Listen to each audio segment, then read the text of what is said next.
Depuis plus de 2 millénaires, chaque siècle a marqué la Moselle, à tel point qu'aujourd'hui, il est impossible de parler de ce territoire sans le rattacher directement à son passé, riche et mouvementé.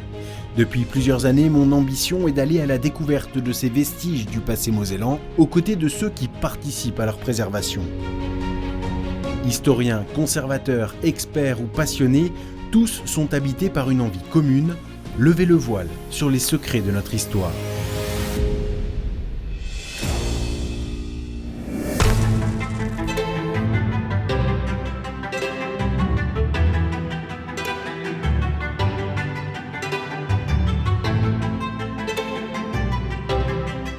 Bonjour et bienvenue dans cette nouvelle émission de Destination Moselle. Aujourd'hui, je vous emmène à la découverte d'un monument du patrimoine mosellan, le château de Mercy.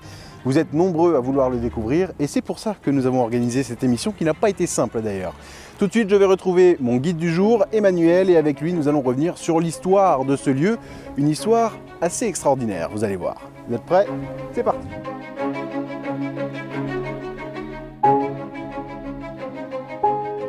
Ah, ça fait un moment que je rêvais de pouvoir réaliser cette émission. Plus de 100 pièces, des moulures partout et de nombreux éléments de décoration sublimes et aussi une silhouette très célèbre en Moselle. Des sous-sols à la toiture, préparez-vous à découvrir le château de Mercy comme vous ne l'avez jamais vu.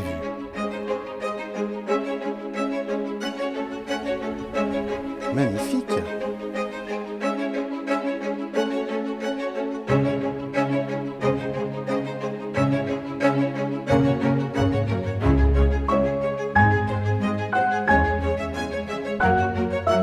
Manu?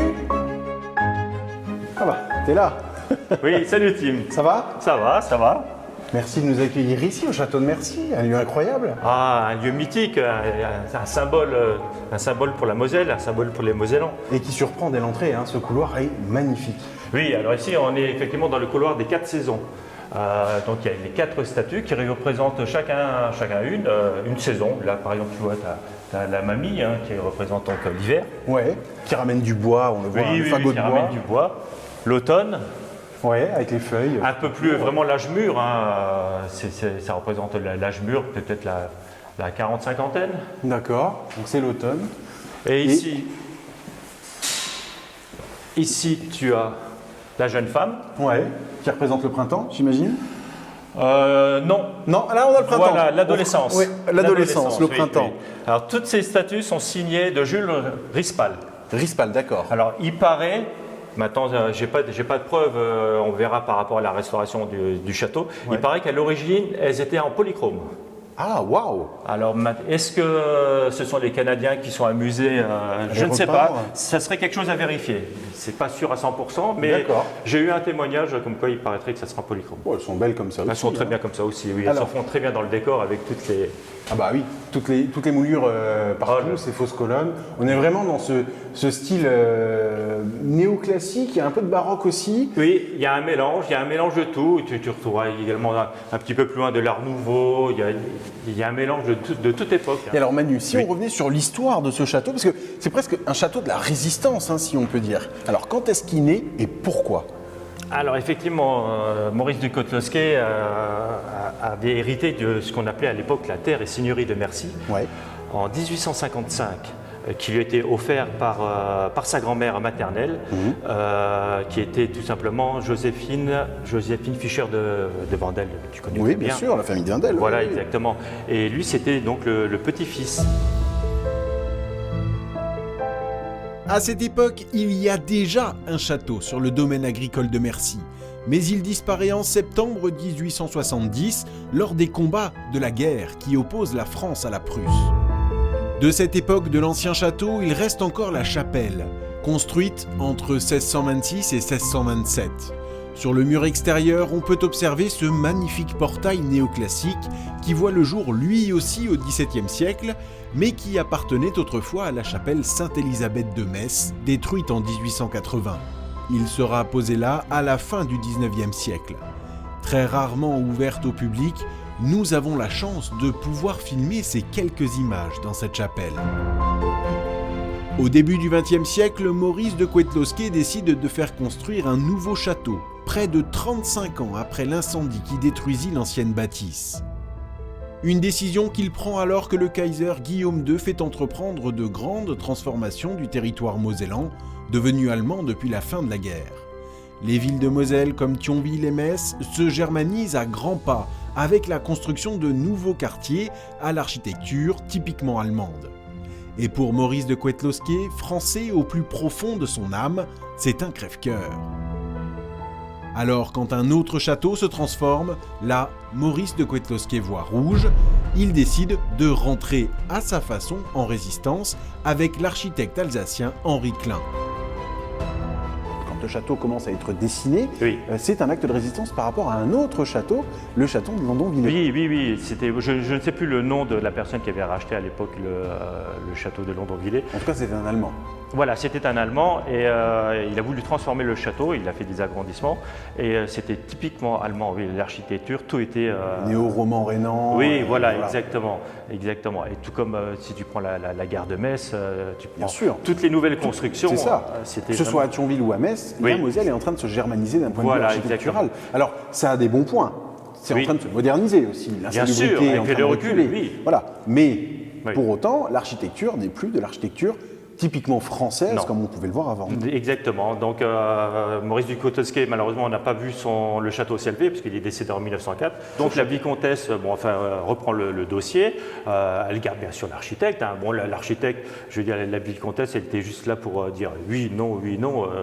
Oui, l'architecte qui travaillait. Voilà, l'architecte fait c'est son ses boulot. affaires. Et donc les travaux ont débuté fin 1905.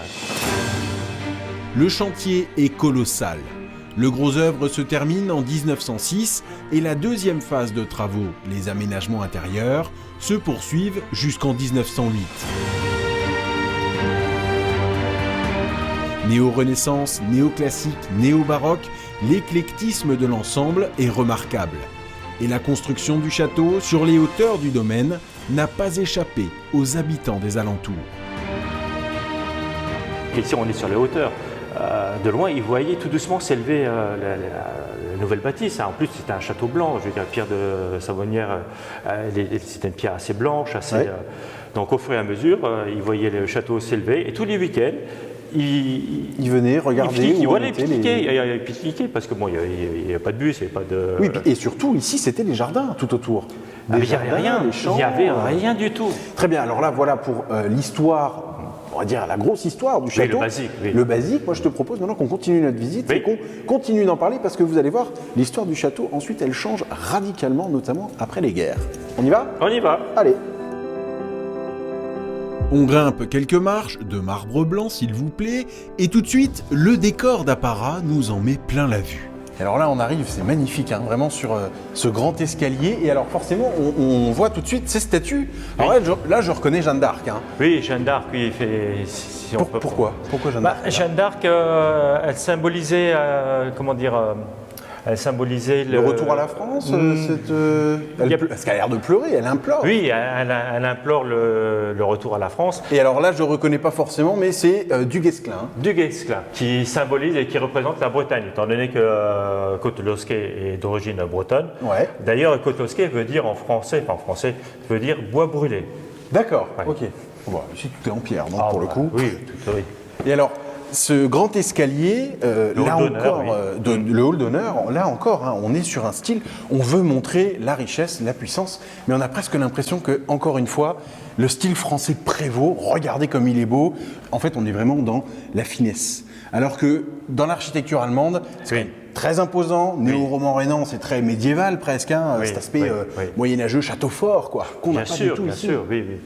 Là, on retrouve les plus grandes ferronneries de France d'époque, hein, qui sont signées Schwartz et Meuret, qui ont fait des ferronneries à travers le monde. Ils ont un catalogue monumental. Y compris en Amérique du Sud, hein, d'ailleurs. Oui, en Amérique du Sud, aux États-Unis.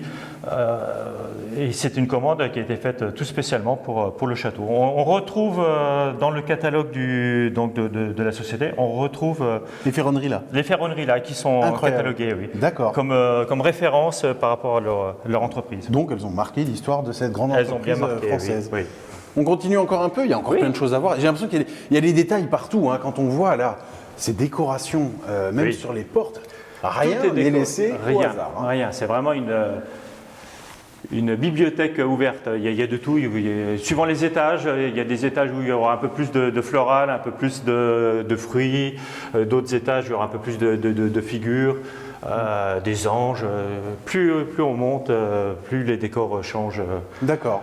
Oui, c'est vraiment un style éclectique. Hein. Oui. Alors revenons sur l'histoire de ce château, parce que tout à l'heure en bas, on s'est arrêté à la construction du château. Oui. Et l'histoire du château, elle est tortueuse. Hein. Oui. Alors, jusqu'à quand est-ce que ce château appartient au Coëtloské et qu'est-ce qui se passe ensuite avec ces deux guerres mondiales qui vont maltraiter le territoire? Oui. Alors le château n'a pratiquement jamais été habité par les Coëtloskés. Ils sont venus quelquefois en villégiature, en vacances, mais bon, il n'y a rien de transcendant. Ouais. Il faut savoir qu'en 1911, Caroline du Coëtloské décède à son tour, à l'âge de 36 ans. Elle était très jeune.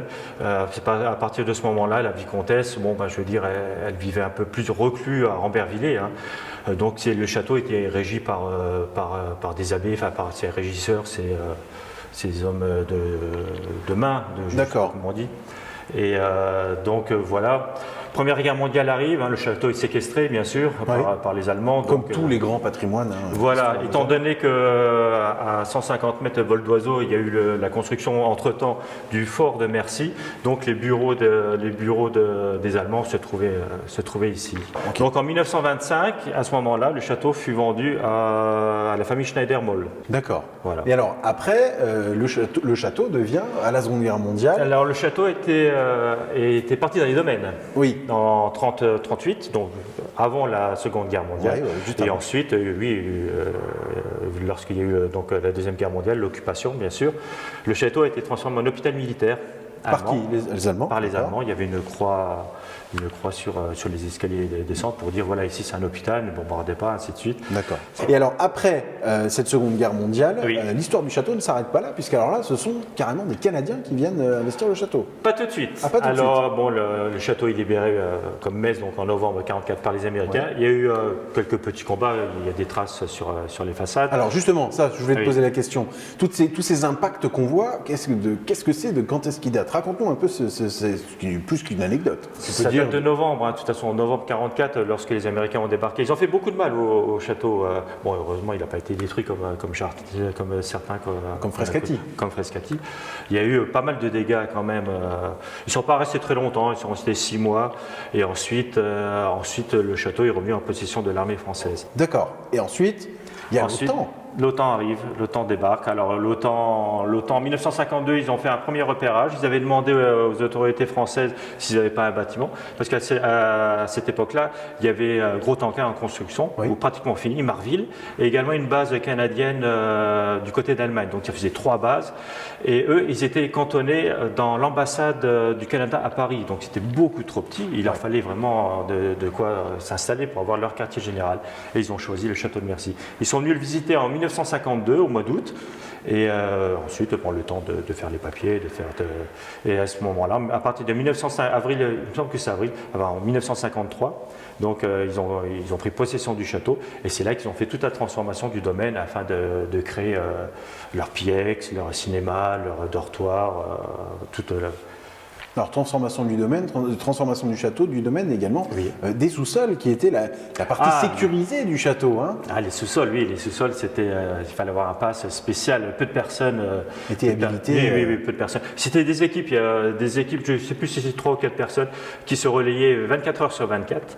Et c'était les standards téléphoniques, parce qu'ils avaient également leurs fameux radars, hein, bien sûr. Et qui étaient dirigés depuis le fort de Mercy. Oui. Après l'occupation du château par la première division aérienne de l'aviation royale canadienne, la bâtisse retourne à l'armée française en 1967 et jusqu'au début des années 2000. Il est ensuite rétrocédé à Metz Métropole. Revendu récemment, le château de Mercy va bientôt entrer dans une nouvelle phase de son histoire, mais nous en parlerons tout à l'heure. Pour le moment, poursuivons notre visite des lieux. Regarde, Tim. Waouh! Magnifique. C'est très beau. Nous sommes dans la bibliothèque, hein, donc la bibliothèque de la vicomtesse à l'origine. Ouais. On retrouve toutes ces belles boiseries, les caissons au plafond. Ah, c'est incroyable. Hein. C'est des boiseries qui sont signées Eugène Vallin, Ouais. donc, qui était très réputé. Et là, sur la cheminée, on retrouve à la fois les armoiries et la devise des Cotelosquets, c'est-à-dire franc et loyal. Voilà. Magnifique. Ça, Magnifique. c'est de la cheminée. Hein. Ah oui, voilà. Alors là, Là, t'as un bon feu. Hein. on imagine bien le feu, le petit bouquin, le fauteuil, Le petit apéro. le petit apéro, et je bouge plus de la soirée. Ah moi. bah là, c'est C'est magnifique, hein. Vraiment superbe. Ah oui, superbe qualité, ça n'a pas bougé. Hein. On voit Ah bien oui. que ça a plus de 120 ans, pratiquement 120 Un ans. bon chêne massif, ça ne Oui, bougera pas. ouais, Hein. ouais. Du bois noble. Oui, tout à fait. Incroyable. On continue? On continue. Superbe. Vous l'aurez compris, j'adore les cheminées. Et au fur et à mesure que nous découvrons la centaine de pièces qui composent le château, je vais être servi. Petit florilège en musique.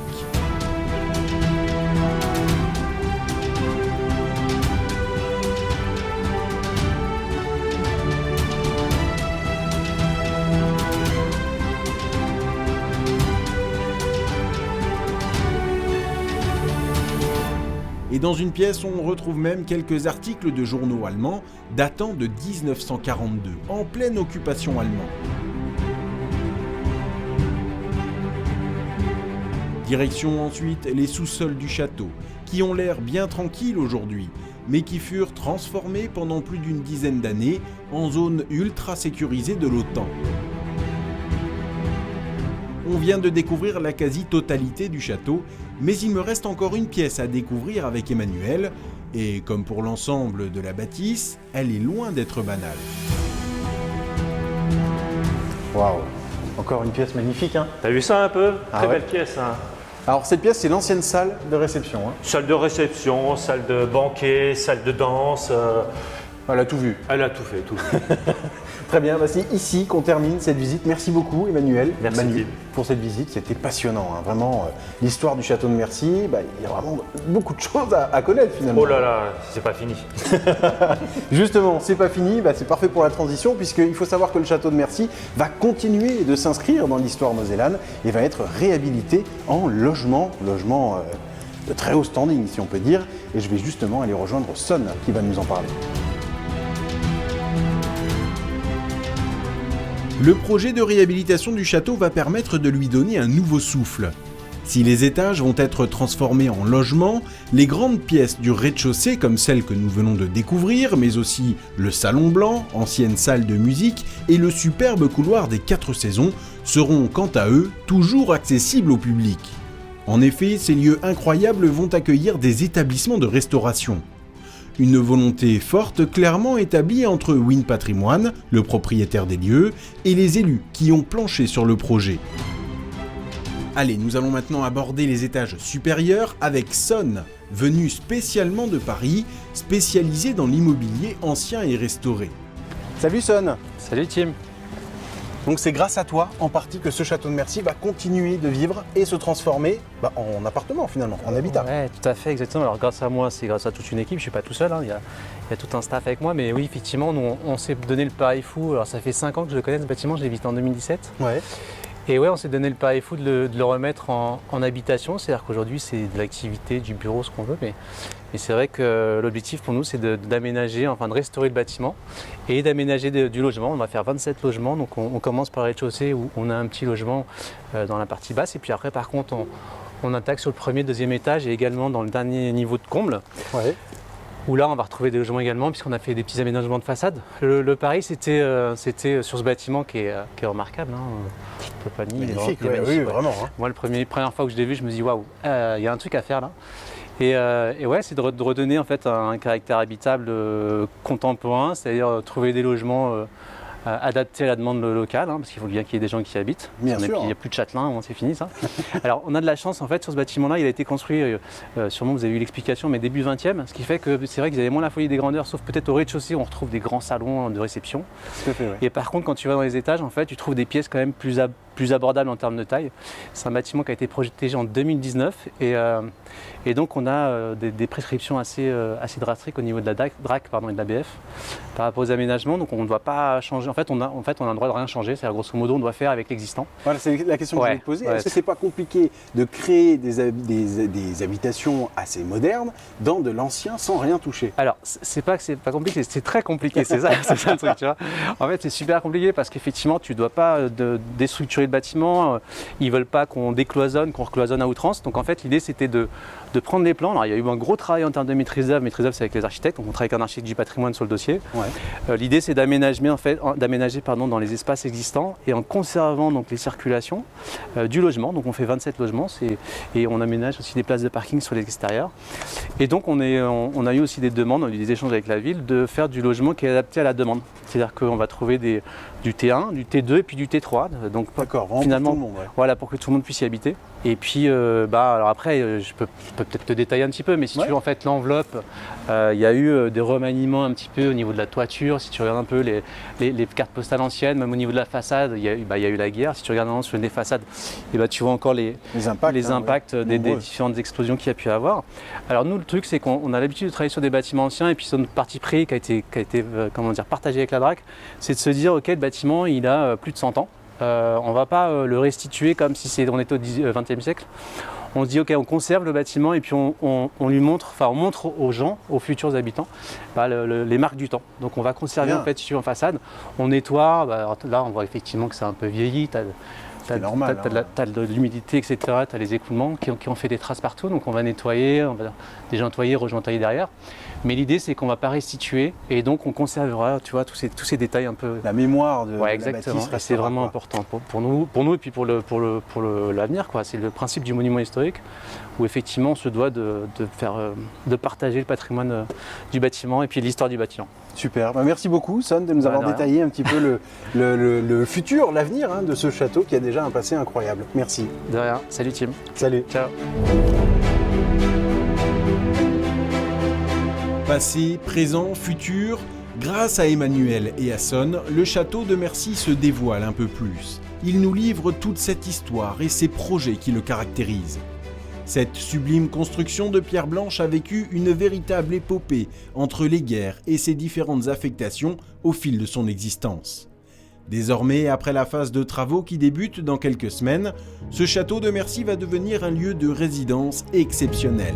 Un projet immobilier qui s'inscrit donc dans l'histoire de cette construction. Il me reste encore une chose à découvrir avant de clore cette visite. Pour cela, je dois prendre un peu de hauteur.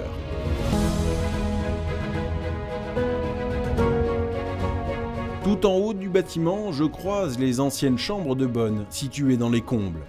Et un peu plus haut encore, je découvre avec étonnement la charpente, non pas faite de bois, mais de béton armé, habile. Et enfin, je découvre le toit de ce château.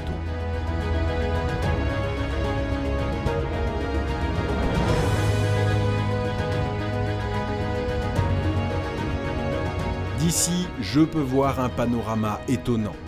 Les ex-jardins sont devenus le parking du CHR de Mercy, une construction moderne qui n'a rien à voir avec le style du château.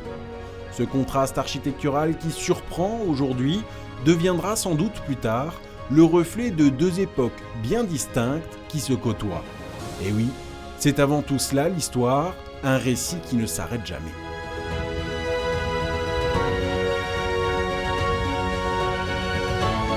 Le château de Mercy, toute une histoire qui couvre plus d'un siècle de l'histoire mosellane. Merci à vous d'avoir regardé cette nouvelle émission et à très bientôt pour de nouvelles aventures mosellanes.